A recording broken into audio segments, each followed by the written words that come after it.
There comes a point in almost every radio station cycle when you're wondering if the morning show that you have on right now is going to lead you into the future and become a primary reason to listen, or if they are a dead end.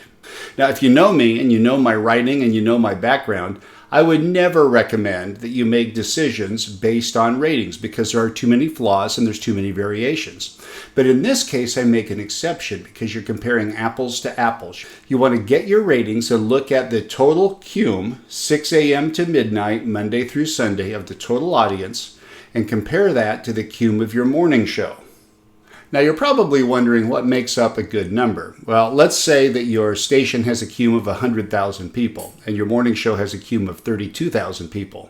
That means 32% of your total cume also listens to the morning show, or 68% of them don't.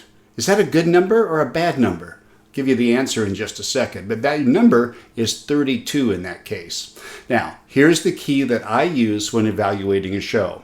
If your morning show number is under 20, in other words, less than 20% of the station's cume also listens to the morning show at any time during the week, that's a really low number, and you should really look into whether the show has a future or not, if you need to make some adjustments, and you certainly don't want to promote that show on the station. You have some work to do. Lowest number I've ever seen is 17. Can you imagine that? 83% of the station's cume never listens to the morning show. Now, if it's over 20% and less than 25%, the show may have potential, but it's struggling or it's building or it has something that needs to be adjusted to make it successful. So between 20 and 25%, you don't necessarily throw it out and decide that it's not going to work, but it has a lot of work to do, and it's certainly not one that you'd want to promote right now. If your number is between 25 and 30, you've got a fighting chance. It has the potential of becoming a good show. One of the things you want to look at in that case is that number growing? Did it go from 23 to 25 to 26 to 27? Is it moving up toward 30? If it is, then you've got positive momentum.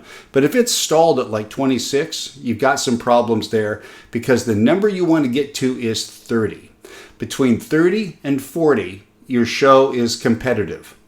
It's working at least to some degree, and it's probably promotable. Again, the things you want to look at is the number growing over a period of time and over a long period of time, and is it sustainable growth? So if it's over 30, less than 40, it's got a fighting chance. Obviously, the closer it gets to 40, the better. If it's over 40, you've got a legendary show. This is a dominant show that should be promoted very heavily and is probably a primary reason a lot of your audience is tuning into the station. Sign them to a long-term contract. There's a few factors that affect your number. You might be wondering if the format affects it, and I guess the format can affect it a little bit. The lower the cume, the more niche the radio station, the likelihood is that the audience is more passionate about that brand, and the number's naturally going to be a little bit higher because you've got a smaller cume, and you're comparing a smaller cume against a smaller cume of the morning show, so you should have a higher percentage there. So that's going to affect it a little bit.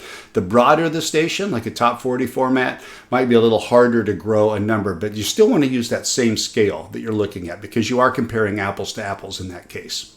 Another thing that affects it is market size and the number of stations that you're competing with. If there are fewer choices in the market, then your number is naturally going to be higher. If there are more stations in the market, the number is going to be lower. A couple of things to protect against as you're comparing your number: only use the total station number. The 6A to midnight, Monday through Sunday, 6+ audience, or 12+ audience if you don't have 6+ measurement.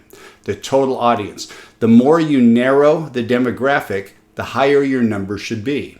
So if you're looking at, say, 25 to 39-year-old women, that number should be much higher and the scale should be adjusted accordingly. So my recommendation is just look at the total number. It's much more reliable. And also look at it over a long period of time. Don't look at any one period. Don't look at a monthly. Don't look at a weekly. Don't look at a quarterly. Calculate it through an entire year and then create a rolling average. So every time you get new data in, roll off the oldest and compare the new rolling average to the previous one. It'll standardize the scale, standardize the numbers a little bit, and you'll get a better trend as to how your show is going. So that's one of the primary things that I look for when starting working with a new morning show. Looking for what's your number, how is it doing now, and then what's the potential. I hope this helps you out.